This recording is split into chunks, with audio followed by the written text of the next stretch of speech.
imagem. Estou peladinha com o Mau um negão de 2x2 que está me depilando com cera de abelhas. Ainda bem que eu comecei a gravação para não perder isso, Maurício.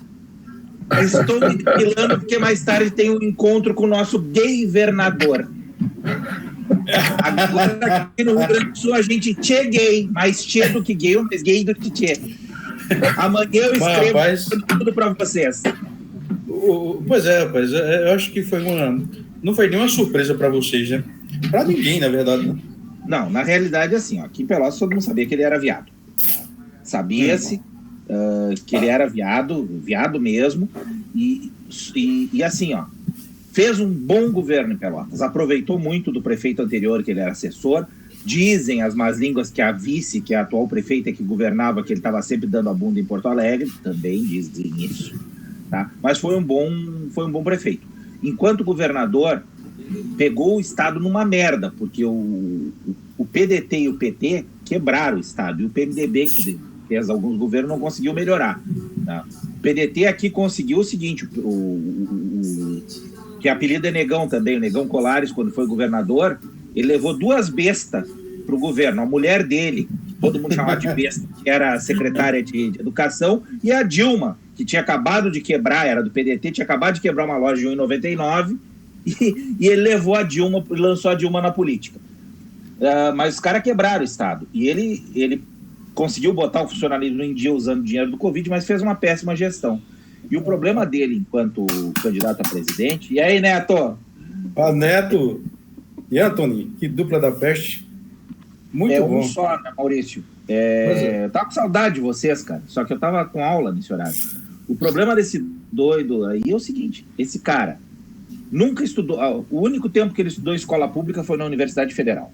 Sempre colégio particular de ponta. Filho de mãe e pai, classe média alta para cima. Foi preparado para ser. Trabalho dele, ele foi assessor de político e político a vida toda. Tem 30 e poucos anos, não tem filho, não tem família. Aí tu quer que o cara seja presidente da República? Não tem condições. Não tem. Agora que era viado, todo mundo já sabia. Isso aqui já sabia. Tanto que não queriam que ele fosse nem na Semana Farroupilha. É que eu tava com saudade, falei demais, Maurício. Rapaz, e a gente também, viu, cara? Putz grila, bicho. Tua ausência... A notícia mais engraçada que eu achei foi o cara que botou assim: o jovem governador do Rio Grande do Sul, de 36 anos, revelou que era gay e assombrou todo mundo que ficou sabendo que ele só tem 36 anos. Mas é verdade. Tchê. E aqui foi mais ridículo. Você não tem noção. Mundo sabia, ninguém sabia a idade dele. E aqui foi mais ridículo ainda, porque no outro dia da história, fizeram uma entrevista com os pais dele. E o pai dele sempre foi metido em política, sempre quis ser político, nunca ganhou nada. E a mãe dele, tudo bem, a mãe dele eu fui colega dos dois, os dois são professores da universidade aposentados e tal. E a mãe dele, o perfil dela, ela recebeu isso numa boa. Cara, o pai dele meteu uma máscara, falou com a cabeça baixa. Ele é um bom gestor, isso não tem nada a ver com o resto das opções. Tá, o cara totalmente desconcertado. Só que a RBS aqui, o Globo daqui do Rio Grande do Sul, fez uma entrevista de quase 45 minutos no horário do almoço com a família dele. É lançamento de campanha da Globo dele mesmo. Pois é. Um colega meu, um aluno, né, que foi candidato a vereador, e eu dei uma força para o cara lá, sugerindo políticas, postura, esse negócio todo e tal. Uma consultoria. Fernando, tudo bom? E aí ele mandou para mim uma mensagem, professor, o senhor Boa noite, pessoal. Tudo bom, Fernando? O senhor acha que com uma revelação dessa ele ganha alguma coisa? Eu digo, rapaz, Jean Willis ganhou o Big Brother, então... é tudo isso, né? Fernando, deixa eu dizer uma coisa. Aqui no Ceará, o irmão do Ciro, Cid Gomes, né? Sim. Estudou na década de 80, 84, 85, fez faculdade de engenharia com a minha irmã. Ele já era... Quem, Cid? Cid Gomes. Cid. E porque tem um outro, Ivo, né? e o Ivo, que atualmente o Ivo é o prefeito de Sobral. Mas o Cid, ele fez faculdade de engenharia com a minha irmã naquele tempo que a sala era lotada de homens, só tinham 2, 3 mulheres. A minha irmã era a única das 4 mulheres da turma, acho que eram 4 na turma dela, que não tinha... O pai não era dono de construtora, sabe? Um perfil que mudou completamente no curso de engenharia civil. E o Cid já era gay declarado, assim, bicho total, todo mundo sabia. E aí o Ciro, na década de 90, pelas mãos do Tasso, virou governador do estado, virou prefeito de Fortaleza. Depois... Papai tá falando. Depois virou governador do estado. O Cid virou deputado estadual, virou presidente da Assembleia e tal. E quando foi para ele se candidatar ao governo do estado, arrumaram uma mulher para ele e ele, inclusive, engravidou ela, né? Ou engravidaram em laboratório, não sei. Mas, tipo... Gugu liberado. Exatamente. Fez isso, fez um filho. Eu acho que hoje já são 3, sabe? Na segunda campanha, inclusive, ele fez ela praticamente toda com o primeiro filho pequenininho, que tinha 4 anos, nos braços e tudo. E aquela coisa, se mostrando esse paizão todo e tudo. Mas todo mundo em Fortaleza sabendo e frescando e tudo. O Ivo, irmão dele, prefeito de Sobral, que não parecia ser gay, eu não sabia da história dele, agora tá declarado assim, o povo fala mais dele do que do Cid. Porque o Cid eu vi dizer, Neto, que isso é uma tendência normal aí no Ceará, sabe? Não. Pessoal... Não é só no Ceará, não, mal. Não vem com essa. Berto, meu amor, Mercedita voltou.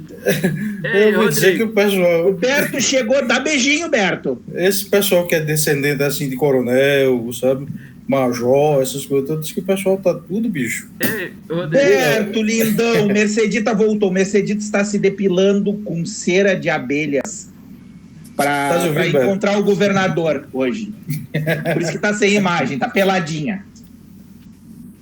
Tá ouvindo, Berto? Tô ouvindo esses cabras safados, eu tô aqui quietinho. O Rodrigo tá dizendo que se depilou com cera de abelha italiana importada diretamente de Uricuri. A abelha já tá aí. Só para se encontrar com o governador. Para ficar com um visual compatível com a terra dele, lá de Pelotas, né? Aquela bicha tinha que ser pelotense. Fernando, oi? Eu li 2 textos teus aí, rapaz, que eu vou dizer um negócio. Aquele negócio da cor, né?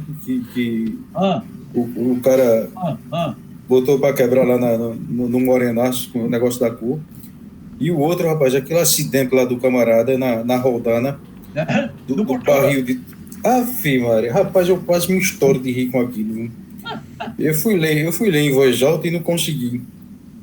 De tanto rir. Parecia a tapa que... Na besta, né? A tapa que como é que a prostituta lá deu na cara do... Quem foi? Como foi, Beto? Maria Brotinho, né? Meteu a mão estampou a mão na cara da polícia. Um negócio dele, eu ri demais também. Meu amigo Expedito Brito, meu irmão camarada, como é que você tá, bicho? Boa noite, amigos. Tudo tranquilo? Então, boa noite. Pois é. Precisa conversar para você trazer suas histórias para aqui, para esse cabaré, viu? Boa noite, Veloso. Que história é essa aí, Maurício? Você falou da Mara Brotinho, do personagem. É porque tinha uma história lá que... Como é que é? Ela dá uma tapa na cara... São Benedito ou da besta fubana. Ela dá uma tapa na cara lá do delegado, coisa assim. E... Eu fiquei pensando na cena, eu fiquei vendo a cena e morrendo de rir, rapaz, com a história. Eu vou me situar direito e relato com exatidão. Tudo bem, Expedito? Tudo bem contigo, bicho? Abreu, eu estava com dificuldade, tudo tranquilo. Para quarta-feira pode ser que tenha aquela novidade, né, Maurício? Pois é, eu vou... Expedito, né, que a gente carinhosamente lá em Itabira chama de R. Esse cara foi... A gente cresceu juntos, bicho, jogou bola juntos, mas dormia separado. Opa! Ele me passou o contato. Tu conhece ele profundamente? Rapaz, ele não é de Pelotas.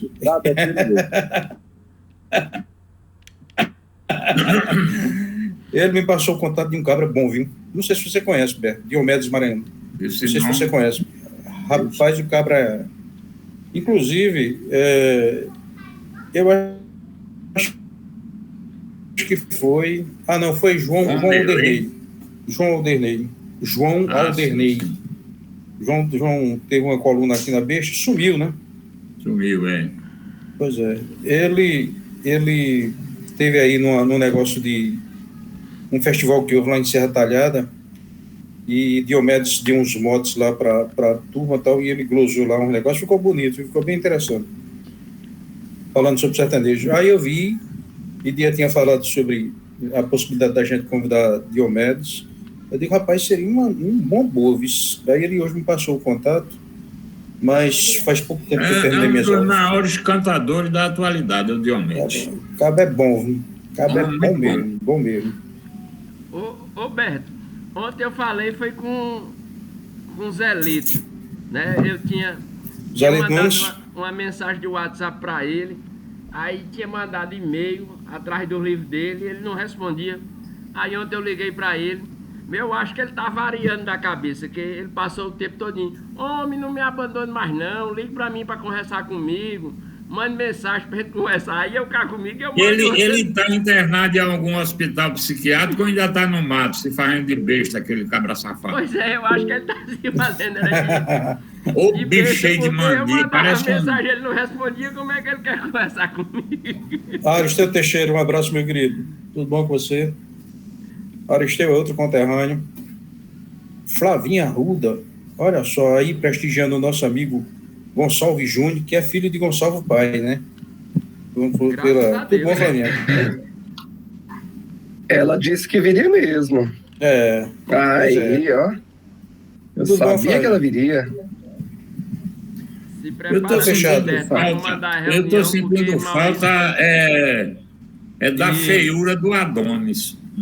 Nunca mais, rapaz, realmente. Um contraste assim, bem radical. A gente vê entrar umas pessoas bonitas, como a Flávia, aí eu me lembrei da feiura de Adonis, é o contraste, o oposto. Cadê ele? Não estava também na última, não foi?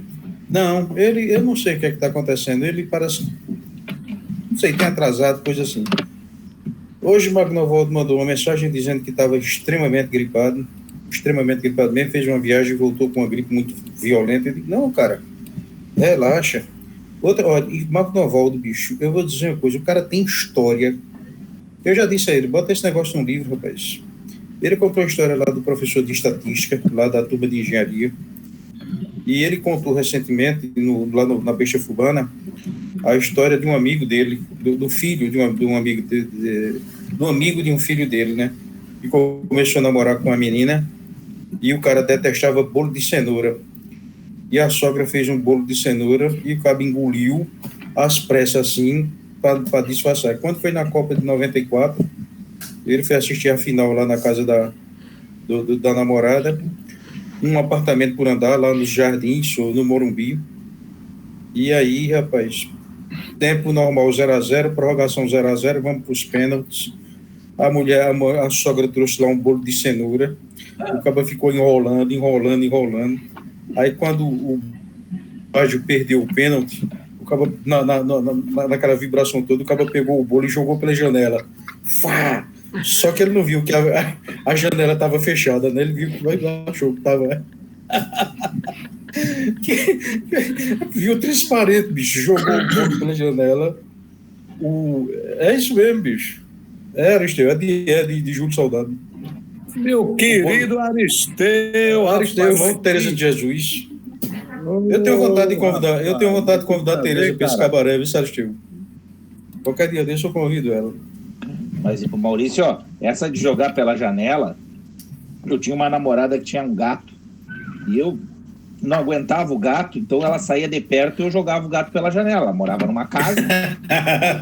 Mudei de namorada e a guria tinha um gato também. Só que morava no quarto andar, cara, e eu joguei o gato pela janela. Ei, Patrícia, se esse frio todo chegar por aqui, nós vamos ficar satisfeitos, viu? Bicho, tu estudasse engenharia, né? Tu sabe que existe o torque. E agrônomo. Pois é, mas tu sabe que existe o torque, né? Que faz o gato cair sempre em pé. É o torque, né? Uma força chamada torque. E é interessante, veja como são as coisas. Você vê uma bailarina, né? Quando ela quer rodar bastante, ela cruza os braços, né? Para diminuir exatamente o raio do centro de massa. Tu fizeste curso de balé, foi? Não, eu fiz curso de física, pô. E quando ela quer parar, ela abre os braços. Aí as pessoas acreditam que aquele é um gesto. Não é não, bicho, é a física atuando. Ela abre para poder aumentar o raio e diminuir o torque, parar de rodar. Física, vocês precisam respirar física, bicho. O atrito, amigo, ela abre os braços para ter mais atrito e diminuir o movimento, né? Pois é. Que a gente podia chamar de... Abrir os braços também podia ser a fricção, né, pai? Fricção. Fricção, exatamente. Boa. Exatamente. Que olha, é uma atividade excelente, né? A fricção. A gente está com o coração meio tenso porque o Google limitou agora 1 hora as palestras feitas essa da gente, aí eu estou atrasando um pouco a entrada, mas olha, a gente convidou o Gonçalves Júnior. Gonçalves Júnior é filho de Gonçalves pai. E ele tem participado frequentemente aqui da reunião da gente, né? Quando o pessoal da Sociedade dos Poetas Vivos, né, participou aqui, que fez aquele show lá em março passado. Então, Gonçalves esteve presente e, vez por outra, ele tem aqui prestigiado, tem aparecido, tem dado as caras. É uma presença muito, muito querida nossa. E aí eu comecei a dizer, Gonçalves, nas conversas para Gonçalves, rapaz, me dá teu contato, vamos ouvir tua história, não sei o quê, papai. Então nós temos aqui um camarada que é formado em letra, especialista em literatura brasileira, técnico da Secretaria de Educação lá de Goiânia, e é membro dos Poetas lá do Natal. Veja que coisa, né? Então veja como as distâncias são irrelevantes quando a poesia está presente. Gonçalves, por favor, a noite é sua. Comece falando aí sobre seus poemas, né? Os 21 você fez a sua primeira publicação, 2 livros, antologia. Isso tudo é frio, Patrícia? Patrícia está com frio. Muito. Olha só. A temperatura está aí, Patrícia. Maurício, eu queria... Sei lá, tá muito Maurício frio. E Anix aqui do... não. Abaixo de 15 eu não tenho diferença, não. 15, 14, 16. Vou falar abaixo de 15 e falar 16. Desculpa, Maurício. 14, 15, 16. Abaixo de 20 já fica ruim. Tá. Bom, então vamos nessa. Nosso amigo Gustavo Gonçalves Júnior, por favor, Gonçalves. Desculpa a interrupção nossa aí, pode ficar à vontade. Vamos conversando. Fale sobre sua obra, sobre sua participação com os poetas. Fica à vontade. Eu queria começar falando, já que você citou meu pai aí, meu saudoso pai, eu queria começar falando do meu nome exatamente, que tem uma história engraçada aí, um pouquinho antes de mim, né? Meu nome é Júnior, então eu tenho que ter... Geralmente, Júnior é o nome do pai, né? E meu pai, ele dizia, porque antigamente o pessoal batizava as crianças e depois ia registrar na época de ir para a escola, depois de grande já, né? E meu pai dizia que ele foi batizado como José Murilo. José Murilo. Meu pai foi batizado como José Murilo. E dizia que, sei lá com quantos anos, aí já era grandinho, ele disse que lembra, morava na roça, lembra de meu avô colocar ele na cabeça do arreio ali para levar para a cidade para registrar. E meu avô saiu com esse José Murilo de casa, na roça, no cavalo, parou numa venda no meio do caminho, tomou uma birita, foi para a cidade, registrou o menino. E chegou em casa com esse menino chamado José Neuzélio era o nome do meu pai, José Neuzélio Gonçalves Andrade. E meu pai acho que achou legal a história e passou para frente, né? José Neuzélio Gonçalves Andrade Júnior. Então eu deveria ser chamado José Murilo, né? Mas fiquei como José Neuzélio. E aí esse Gonçalves... Não chamando ele de Murilo, não? Não chamou. A família do meu pai chamava ele até antes, ele fazia, chamava ele de Zélio, ninguém chama de José, né? Só Zélio, né? Zélio, Neuzélio, mas Murilo ninguém chamava mais, né? Ele foi batizado como José Murilo. E meu pai era um cara muito engraçado. E eu falava para ele, pai, eu quero ver quando o senhor chegar lá no céu, como é que vai ser a confusão. Porque se chamar José Murilo, se eu não atender, vai passar direto. Porque foi batizado como José Murilo, né? Então, esse negócio de registrar, você falando aí dos nomes, anos 50, minha infância lá em Palmares, minha mãe comprava toda semana lá na livraria de seu Odilo a revista O Cruzeiro, ela acompanhava de filme, e as artistas, né, que ela era fã na época, Ava Gardner, né, e Gina Lollobrigida, duas grandes artistas daquele tempo. E lá em Palmares o povo contava uma história de um casal que teve uma filha, e o marido era em guerra com a mulher porque uma era fã de uma, a outra era fã da outra, Ava Gardner e Gina Lollobrigida, para registrar o nome da menina, né? E aí os dois, depois de muito brigar, chegaram à conclusão. Misturaram os nomes e batizaram a menina. Avagina de Souza. A Ava Gardner com a Gina Lollobrigida. Nunca mais eu tive notícia dessa menina. Avagina de Souza. No mínimo interessante esse nome, né? Eu acho mais do que interessante, sabe?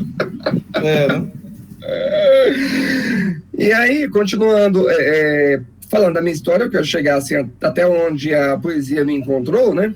E então meu pai mineiro, minha mãe cearense, de Quixadá, e um abraço pro Neto. E quando o Maurício falou mal aí do cearense, quando o Maurício falou mal do cearense, eu já me preocupei, falei, não é possível que esse povo é desse jeito mesmo. Então minha avó nascida em Quixadá, minha mãe também nasceu em Quixadá, meu pai e minha mãe se encontraram, e aí eu nasci. E aí eles se casaram em Brasília, né? Meu pai mineiro, minha mãe cearense, se casaram em Brasília, morei em Brasília até 4 anos e fui para o interior de Goiás, uma cidade chamada Nova Glória. E lá em Nova Glória, morava o meu avô e a minha avó, e a minha avó, ela era professora daquelas alfabetizadoras, daquelas que utilizavam aquele método tradicional, silábico ainda, aquela coisa bem séria. E a primeira lembrança, assim, a lembrança mais remota, assim, meu primeiro contato que eu me lembro com a poesia foi a minha avó. A minha avó sentava a gente no chão ali em volta dela, e eu me lembro da minha avó declamar aquele poema que todo mundo conhece, do Casimiro de Abreu, Meus 8 anos.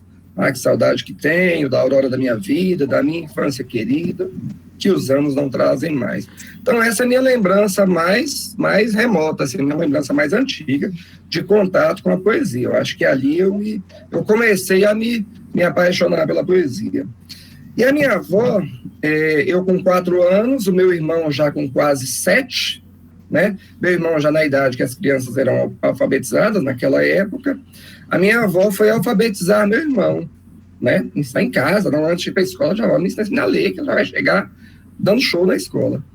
E eu sempre muito curioso, ficava por ali, eu com 4 anos e meu irmão já com quase 7. Ficava por ali assuntando e olhando como é que era aquele negócio ali. E minha avó falava, meu irmão, um B com O, meu irmão, Bó, um L com A, Lá. Que nome que formou? Eu corria e falava, bola. E meu irmão corria e queria me bater. Não é sua vez não, moleque, sai daqui. E brigava comigo, me colocava para correr. Então, acho que eu já levei cascudo demais por causa disso, porque eu sempre fui meio enxerida, assim, de entrar onde devia, de querer atravessar o caminho dos outros. E assim aprendi a ler, né, com 4 anos.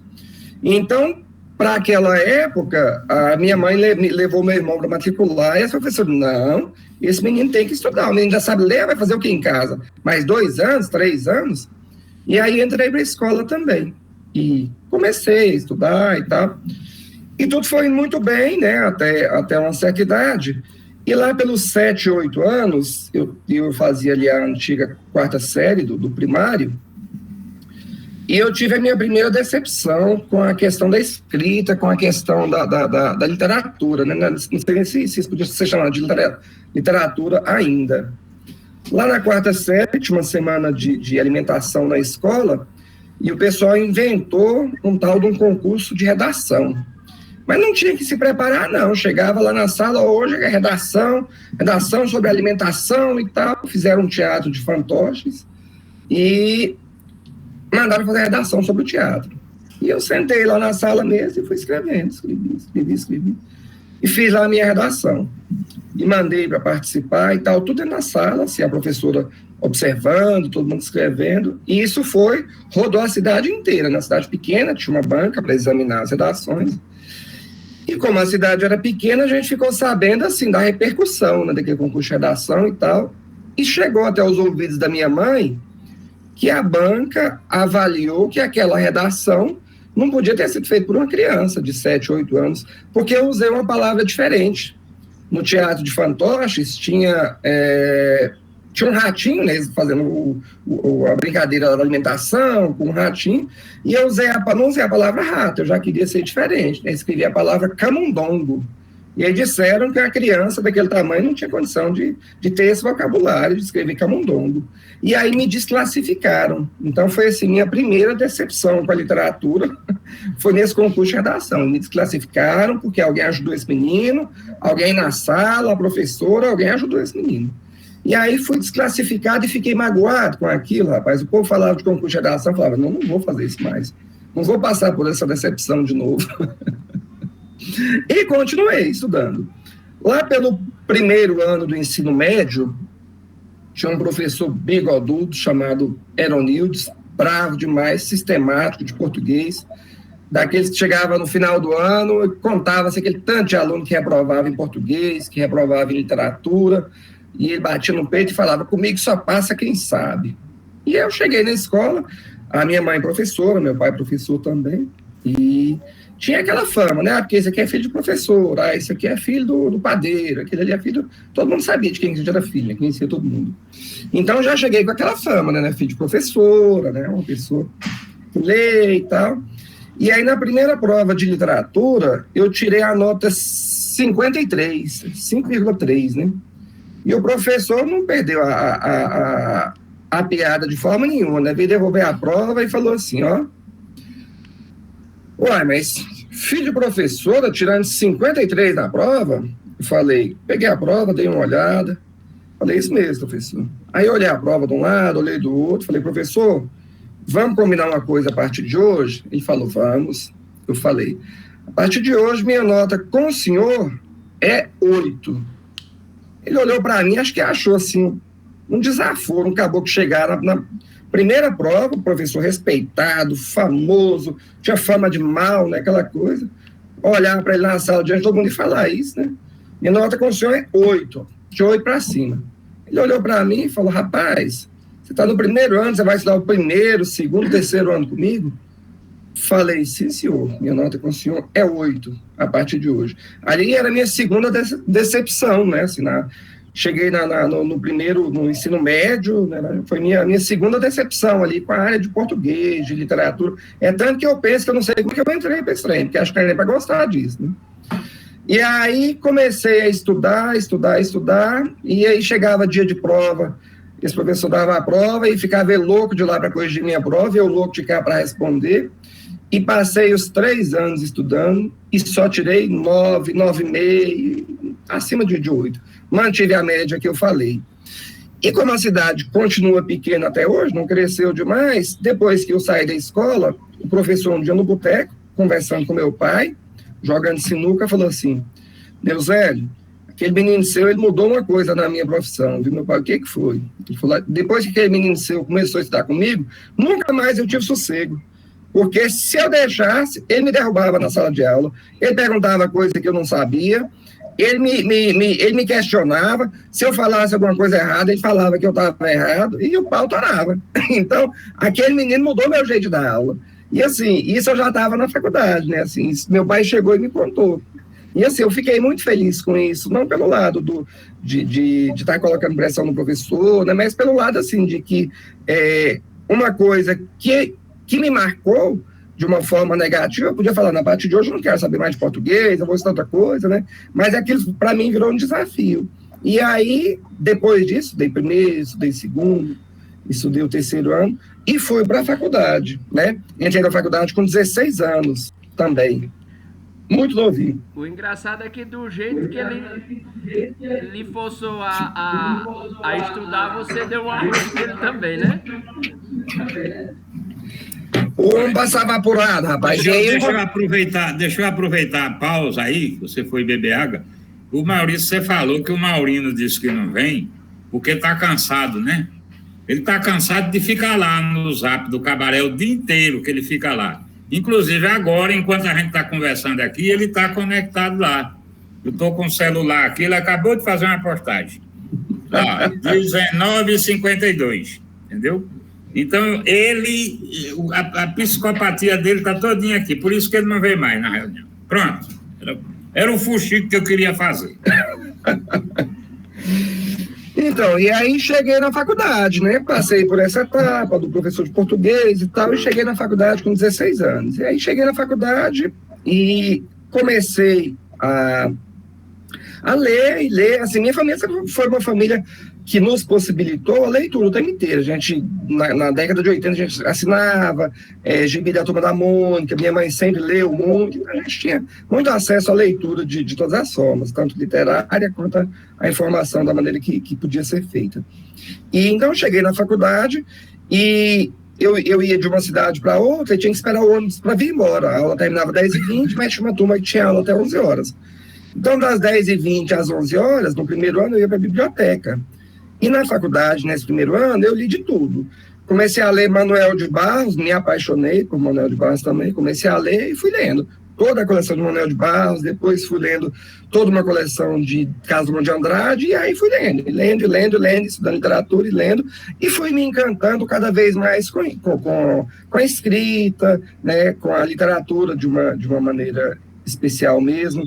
E tinha um colega que estava comigo que já era escritor e que já tinha 2 livros publicados, o Antônio. E o Antônio incentivava demais. Não, rapaz, você tem que escrever também. Você escreve bem, tem que escrever contos, escrever crônicas, tem que forçar um pouco o cérebro e estudar e se dedicar mais à escrita. E o Antônio sempre pegava no meu pé. E quando chegou no penúltimo ano da faculdade, lá vem o concurso literário de novo. Teve um concurso literário que ele ficou sabendo que era de São Paulo, do Rio de Janeiro, na verdade, que era um concurso chamado Grandes Escritores do Centro-Oeste. O Antônio, Júnior, vamos fazer? Eu falei, moça, não tem nada, eu tenho uns rabisquinhos que eu fiz aqui de nada. Não, vamos participar. E a gente se inscreveu, eu e o Antônio. E resultado, terminando a faculdade, já com um pouco mais de... tinha acabado de completar 20 anos, então foi selecionado um poema do Antônio e um poema meu para esse livro, que chama Grandes Escritores do Centro-Oeste, esse aqui, ó. Então, aí, publicamos. Não saiu na época da faculdade, saiu no ano seguinte, né, 2001. Então, foi publicado esse primeiro poema meu, né, junto com esse do Antônio e de outras pessoas também, de Goiás, Mato Grosso, Brasília e Mato Grosso do Sul. Então, minha primeira participação literária, assim, de uma forma... Minha primeira publicação literária mesmo foi nessa coletânea, nesse Grandes Escritores do Centro-Oeste. Mas aí, nesse final da faculdade aí, nesse último ano, eu escrevi bastante. Assim, eu achava que já tinha não só conhecimento, né, mas assim, eu achava que já tinha um pouquinho mais de jeito para escrever. E aí, continuei escrevendo por mais um tempo, e depois... logo que terminei a faculdade, vim para Goiânia, e aqui comecei a trabalhar, e aí fiz o concurso da prefeitura, e depois de um tempo, né, depois que eu me casei, né? Me casei novinho também, com 24 anos. Depois que me casei, eu publiquei o meu primeiro livro, assim, meu mesmo, de uma maneira bem artesanal, na verdade. Eu encontrei uma editora que publicava, eu mandava o material e eu mesmo organizava. Mandava o material, eles imprimiam o livro ali e devolvia pronto, né? Eu achava que não tinha... eu pensava, eu não vou me submeter a editora nenhuma, não vou mostrar para ninguém que o povo vai rir da minha cara, vai falar que isso não presta, que isso não está com nada. Tinha mostrado para algumas pessoas assim, mas achava que não era bem assim um material que poderia ser selecionado. E aí meti a cara e chamei uma amiga, a amiga fez a capa, trabalhava comigo, artista plástica, Maria Lúcia Vaz, vulgo Malu. Malu fez a capa, o professor Roberto foi lá, fez o prefácio, e eu diagramei, me organizei e publiquei esse livro, que é o primeiro livro meu, chama Cartas, Poemas e Lembranças da Adolescência. E com esse livro, aqui em Goiânia, ele me abriu muitas portas, né? A gente não estava assim no auge como hoje, de tantas redes sociais, de tudo tão instantâneo, ainda era lá na época do Orkut, MSN ainda. E então, com esse livro, pelo fato de eu ser professor, eu conhecia muita gente. O povo me via, aí, não está escrevendo? Aí o livro. Não, vai lá na minha escola. E eu rodei Goiânia inteira com esse livro. Chegava na escola e contava um pouquinho da minha história, e levava esse livro, e doava um pouco, e fazia aquela festa com a criançada ali. As crianças se empolgam bastante quando a gente chega na escola, que acha assim, que é uma pessoa, nossa, um escritor na escola, parece que é uma pessoa de outro planeta, é um ser assim, extraordinário. E aí trabalhei bastante esse livro, Cartas, Poemas e Lembranças da Adolescência, nas escolas aqui de Goiânia e nas redes sociais, assim, lá no comecinho acho que já tinha Facebook, se eu não estiver enganado, já tinha Facebook. E com esse livro aqui, eu quero chegar com esse livro aqui lá em Natal e na SPVA. Com esse livro, através do Facebook, eu conheci muitas pessoas, né? Eu publiquei também alguns poemas no Recanto das Letras, né? Não sei se vocês conhecem, é um site que o pessoal publicava bastante também. E então eu conheci algumas pessoas, e uma delas é de Natal, né? A Eliette, né? Conhecida como Fadinha Lili. E nessa época eu ainda não fazia parte da SPVA, mas conheci a Lili, e depois fui passear em Natal. E quando eu fui passear em Natal, a gente ficou se comunicando pelo Facebook, e trocando ideias, e eu continuava escrevendo. E nesse intervalo todo, eu mandei para ela esse livro aqui, né? Ela gostou e tal, e divulgou também bastante por Natal. E nesse intervalo eu escrevi meu segundo livro, que é o Pouquíssimos Versos e Outros. Esse livro já foi um pouco mais bem elaborado, foi de uma forma mais profissional. Eu mandei para uma editora, né, editora Multifoco, do Rio de Janeiro, e aí eles avaliaram, fizeram toda aquela coisa e resolveram publicar esse livro. Então, quando publicaram esse livro, pouco depois, eu me organizei, férias, vou para Natal, né? Assim coincidiu de ir para Natal. E aí a Lili falou, não, você vem aqui na minha casa, nós vamos fazer um sarau aqui na minha casa. A gente fez uma festa, fez um sarau, foi muito bem recebido. E aí a minha paixão por Natal, pelo Rio Grande do Norte, começou assim, se já tinha começado, ela se estreitou bastante com a cidade de Natal nessa época. Aí fui com a minha família, a gente passou uma semana em Natal, foi muito bem recebido. E aí teve esse sarau em Natal, e a partir daí eu conheci outras pessoas que hoje também, eu sei que hoje participam da SPVA, e a gente se aproximou bastante a partir daí, né? Então, publiquei esses 2 livros. Depois, me convidaram também pelas redes sociais. Eu conheci um poeta português que chama Carlos. E esse Carlos tinha um movimento com o pessoal de Goiânia e do Brasil e de outros lugares, de publicar um livro com pessoas de diversos continentes para serem publicados todos os poetas, né, de língua portuguesa. E aí me convidaram e eu resolvi participar, que é esse livro aqui, ó, essa antologia, que chama Antologia Lusófona, do grupo Sou Esse Poeta. Então, participei com 5 poemas, e aqui tem gente de Angola, de Moçambique, de Portugal. Nessa antologia que você tem aí, tem poemas inéditos ou foram alguns que você tirou de outros livros? Nesse aqui? Sim. Não, nesse aqui tem só um poema que já tinha saído no Pouquíssimos Versos. Tem um poema que já tinha saído aqui, que eu publiquei novamente. Certo. Mas os que eu publiquei aqui, eles são poemas inéditos. Eu publiquei só aqui. Inclusive tem um... Você gosta de escrever ou de declamar? Ou você também se dá bem declamando? E, por exemplo, Flavinha é a Rosa, né? Não,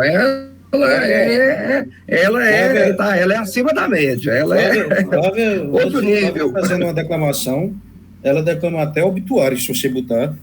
E cá pra... A gente bate palma, né? Porque realmente é incrível. Agora, assim, teu estilo é... Você gosta de escrever e de declamar? Não, eu gosto mais de escrever. Eu declamo também, mas assim, é aquela declamação assim, mais ou menos, assim, eu não acho que minha voz não é uma voz tão agradável, tão envolvente assim, como, por exemplo, a voz da Flávia. Então, por exemplo, a Flávia leu recentemente e fez um vídeo aí de uma crônica que eu escrevi recentemente. Essa crônica está rodando aqui em Goiânia até hoje, deve ter mais de 1 mês e meio. Essa crônica roda e volta para mim. Júnior, você que escreveu? Foi eu que escrevi. Voz da Flávia aí. Então foi um sucesso total. Mas você prefere prosa ou versos? Ou poesia mesmo? Não, eu só publiquei até agora versos. Eu quero me aventurar, estou começando a me aventurar nas crônicas também. Assim, eu comecei a escrever recentemente, crônicas também, mas assim, devo ter uma ou duas só, né? Mas eu quero me aventurar mais pelas crônicas também. Mas assim, eu vejo que a minha praia mesmo é a poesia. Pois é, eu sou uma desgraça, sabe, para escrever e tal. Uma vez eu comecei a escrever um livro, eu achei que era capaz de escrever um livro de suspense. Era uma questão do assassinato. Aí eu parei no 4º capítulo com medo que a polícia descobrisse que o assassino era eu. Porque eu vou dizer coisa. Suspendeu a obra. Tem tudo a ver, né? Era de suspense. Tinha suspense e suspender, né? Exatamente. Eu fiquei assustado que o pessoal descobrisse porque estava tão bem. Não, eu estou dando uma dica como é que se mata uma pessoa. Eu não vou fazer isso, não.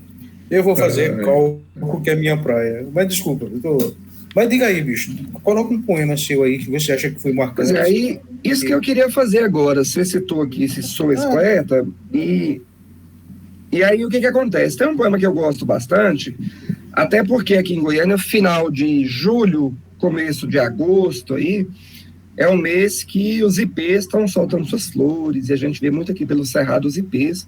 É uma coisa bem bonita. Aqui perto da minha casa tem uma... Tu conhece isso, né, Neto? É bonito demais. Ô, Neto, tu conhece isso, né? É bonito demais. Tanto o ipê roxo como o amarelo fica a coisa mais linda do mundo.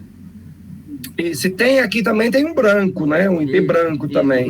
Né? Mas assim, o amarelo e o roxo são realmente os mais bonitos. Aqui perto da minha casa tem uma avenida que ela é repleta de ipês. Então, nesse mês final de julho, começo de agosto, né? É a época que os ipês estão floridos e fica muito bonito. Então, eu escrevi um poema que está aqui nessa antologia lusófona, né? Que chama Florescer. E esse poema diz assim: um dia, este amor que me arde há de florescer, como no mês de agosto florescem os ipês. Então, é um poema que eu acho que é interessante e que retrata bastante essa época nossa aqui. Um dia, este amor que me arde há de florescer, como no mês de agosto florescem os ipês. E aí me abre uma possibilidade numa conversa dessa, bem que o Neto conhece. Pode ser que tenha gente que não conheça os ipês. E aí é uma brecha para a gente conversar, para a gente falar dos ipês e mostrar um pouco das belezas do Cerrado aqui. Ô, Júnior, o grupo aí chama Sou esse Poeta. Eu não entendi que nome que ficou esse poeta. Esse poeta? Tu achasse parecido com o quê, Beto? Não, porque assim... Ficou assim, cacofônica, né? Não, e eu queria saber se, tipo, como é um lusitano que escreveu, se tem algum significado. Não, eu não sei exatamente o que significa esse poeta, não. Me colocaram nessa antologia lusófona aí, o grupo chama Sou Esse Poeta, mas esse grupo é de lá, de Portugal. Eu não sei se tem alguma coisa a ver, não. Me colocaram no grupo e quer publica esse trem. Não quero nem saber o que é, né? Sem saber.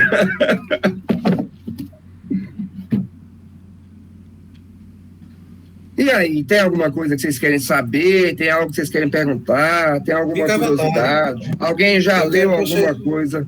Algum poema meu? Alguém já ouviu falar de mim em algum lugar que não seja aqui? Não. Como eu disse, né, o primeiro contato que a gente teve com você foi através da sociedade.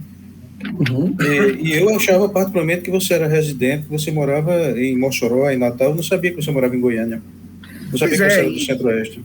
Sim, e eu comecei a falar e parei lá no Sarau, né? Então, o que acontece? Depois do Sarau, voltei para Goiânia, em 2015, voltei para Goiânia e a gente continuou, porque eu conheci mais pessoas, né, lá em Natal. E a sociedade eu entrei no final de 2019, já com o WhatsApp. A Lili falou, Júnior, vou te colocar num grupo, que tem um pessoal legal e tal. E eu comecei a participar ali meio que de espectador só, né? Assim, de participar e de ver e dar uma sondada no que estava acontecendo por ali. E gostei muito do pessoal, um pessoal muito gente boa, um pessoal que acolhe bem a gente. Pessoal, tem muita gente que escreve maravilhosamente bem. E quando foi no ano passado, aí me disseram, mas Gonçalo, você está aqui no grupo e tal, mas você não é associado, você quer se associar? Para mim foi a coisa melhor do mundo aquele convite. Por quê? Porque eu comecei a falar aqui de Goiânia. Aqui em Goiânia, eu não sou tão conhecido como eu sou em Natal, como escritor, como poeta. Se perguntar aqui em Goiânia, Gonçalves Júnior, pouca gente conhece, a não ser o pessoal das escolas, o pessoal que é professor. Agora, se perguntar em Natal, é capaz de ter mais gente que me conhece nesse meio literário do que em Goiânia. E perguntando pelo nome do teu pai, o pessoal vai saber? Ah, rapaz, é capaz de saber, viu? É porque só tem dois, só tem ele e eu. Mas, meu amigo Gonçalves Júnior, em 64, eu fui gentilmente convidado a me retirar daqui de Pernambuco. Deu uma carreira tão grande que eu fui parar em Goiânia. Né? Certo. E minha primeira esposa é daí, em Goiânia. Minha querida amiga até hoje, certo? E de Goiânia, eu fui servir o Exército e tal, me transferiram para Brasília. E passei uma maior parte da minha vida adulta em Brasília. De modo que nós temos uma ligação muito interessante. Eu estava aqui pensando sobre isso. Você mora em Goiânia, uma cidade da qual eu tenho gratíssimas recordações. Farriei muito por aí, uma turma fora de série. Você, um dos lugares mais bacanas do Brasil. Que está entre os dois polos, né, nordestino e goiano, você vai me... E mineiro também, do lado do meu pai, né? Exato, é uma turma fora de série. Você está falando aí com um sotaque autenticamente mineiro aí do Centro-Oeste. Vivi aí muitos anos e sei o que é isso, né? Mas você nasceu em Brasília. Sim. Terra onde nasceram meus filhos, meus netos e meus bisnetos. Moram todos hoje aí em Brasília. De modo que eu estou aqui felicíssimo de conhecer um cabra aí de Goiânia.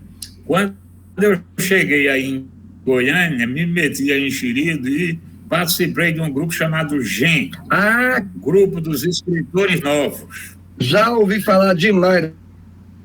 Procure aí, que deve ter registrado em algum lugar nos anos 60, a grande poeta Ieda Chimaldes. Excelente, adoro Ieda Chimaldes. Tem um poema dela. Eu fui colega dela nesse grupo, foi a primeira vez que eu vi meu nome impresso no livro, publicado. Né? Nunca... Depois eu escondi os volumes que eu tinha, que eu não sou poeta, porra. Aí publicaram uma antologia, né? Poemas do GEM, Grupo de Escritores Novos. Foi a primeira vez que eu vi o meu nome num livro. Foi aí em Goiânia, um lugar do qual eu tenho gratíssimas recordações, e também de Campinas, né? Que era Campininha das Flores. Exatamente, a casa do Edil, onde me desvirginaram, né? Quando eu fui estuprado na casa do Edil, que era o viado mais célebre aí de Goiânia, era o cabaré dele. Afinal, nós estamos no cabaré, não custa nada comprar do outro. Que conversa é essa, rapaz? Não, eu estou conversando com um cara que mora em Goiânia, né? Das coisas. Uma cidade arretada. Por um viado ainda. Não, eu fui desvirginado no cabaré que era gerenciado pelo Edil, entendeu? A casa do Edil. Era o maior viado de Goiânia, o dono do maior cabaré naquela época. Era tema de crônicas, era um personagem icônico, folclórico de Goiânia dos anos 60. Uma capital fantástica, um pessoal festeiro, gosta de cantar, gosta de dançar, gosta de farrear. E mulher bonita também quase não tem aqui, né?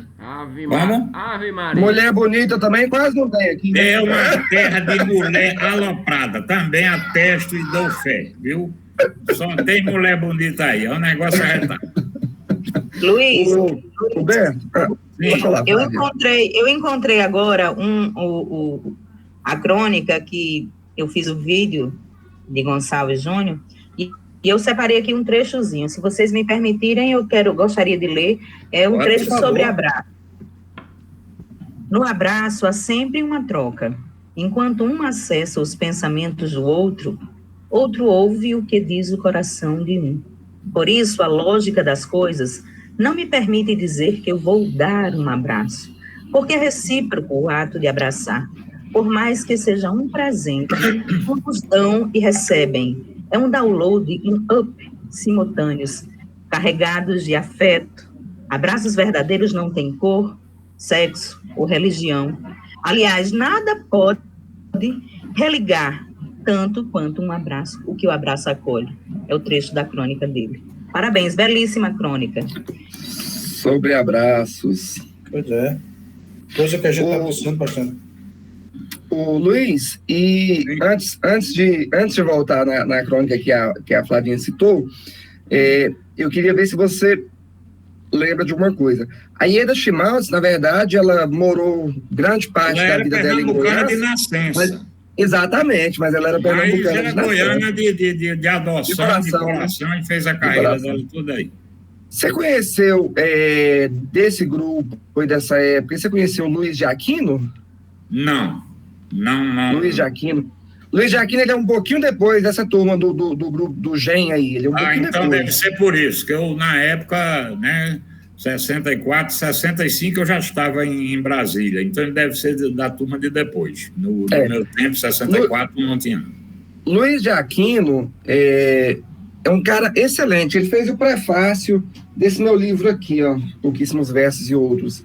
Uma pessoa humilde, uma pessoa excelente, assim, de um coração fantástico. E o Luiz de Aquino, talvez, né, na minha modesta opinião, talvez seja dessa turma mais antiga aí, talvez seja o maior poeta vivo de Goiás, seja Luiz de Aquino. Eu me arrisco a dizer isso aí. Se vocês conseguirem ir pela... Ele tem um blog que chama... Deixa eu ver se eu escrevo o nome dele aqui. Da área de poesia, eu falei da Ieda Schmaltz. Da área de prosa... E ele é excelente.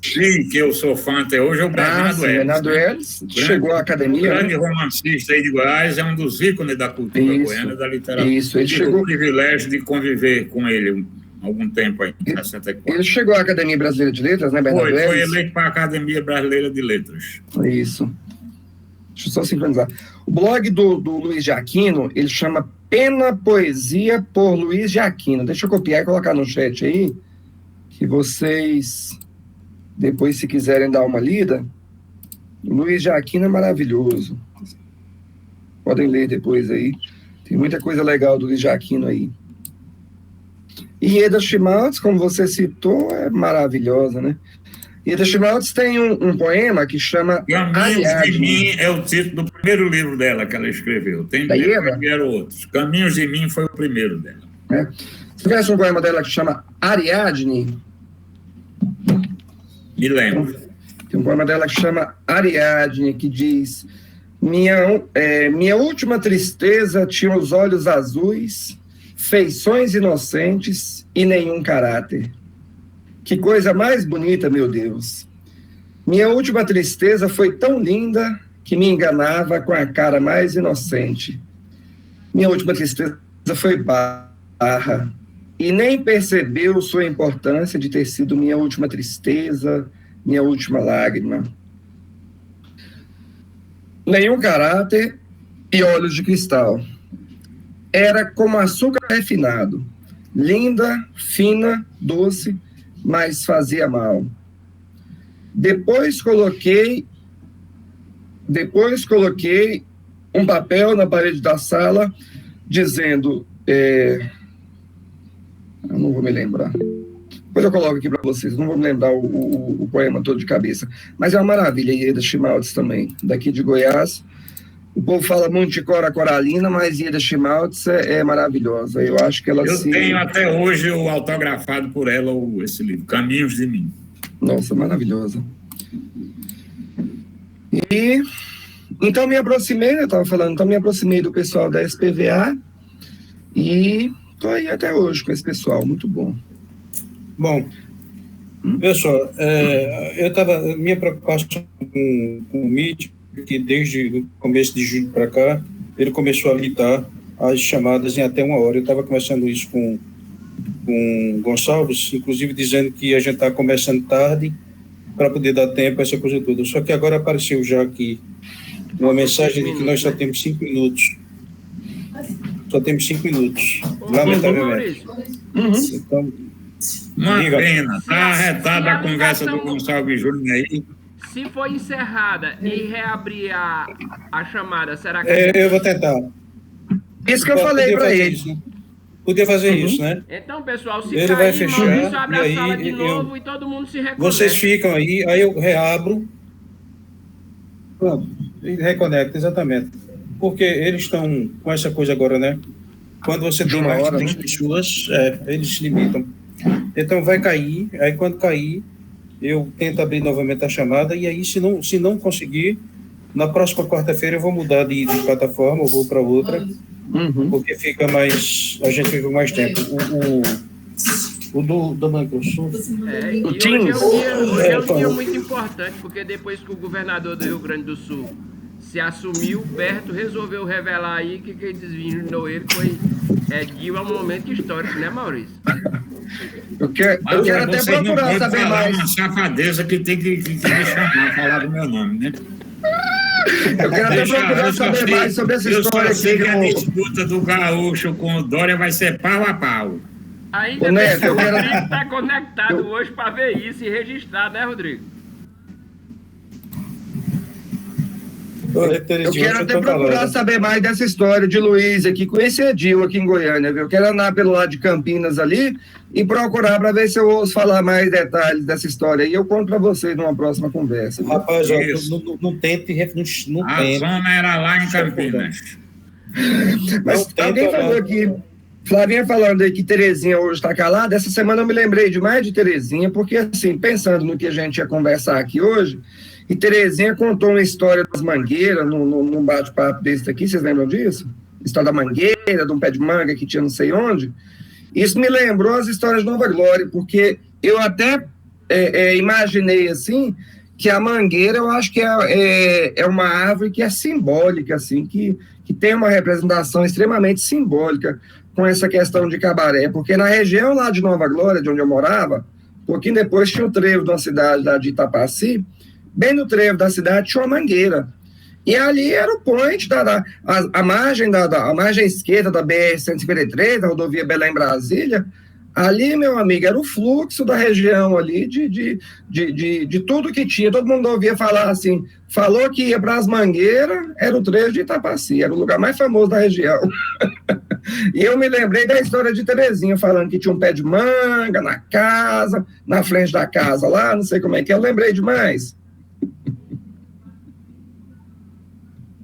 Seu microfone tá desligado, Terezinha.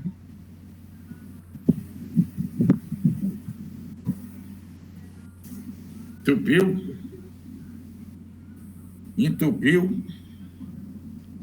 Tá travado. Pronto? Pronto, pode falar. Chegou a minha ídola. Chegou a minha ídola, a minha guia espiritual.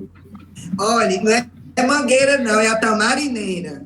Ah, tamarineira, rapaz. E eu fiquei pensando nessa mangueira, viu, rapaz? Falei, Terezinha contou isso de mangueira e lá também tinha essa mangueira.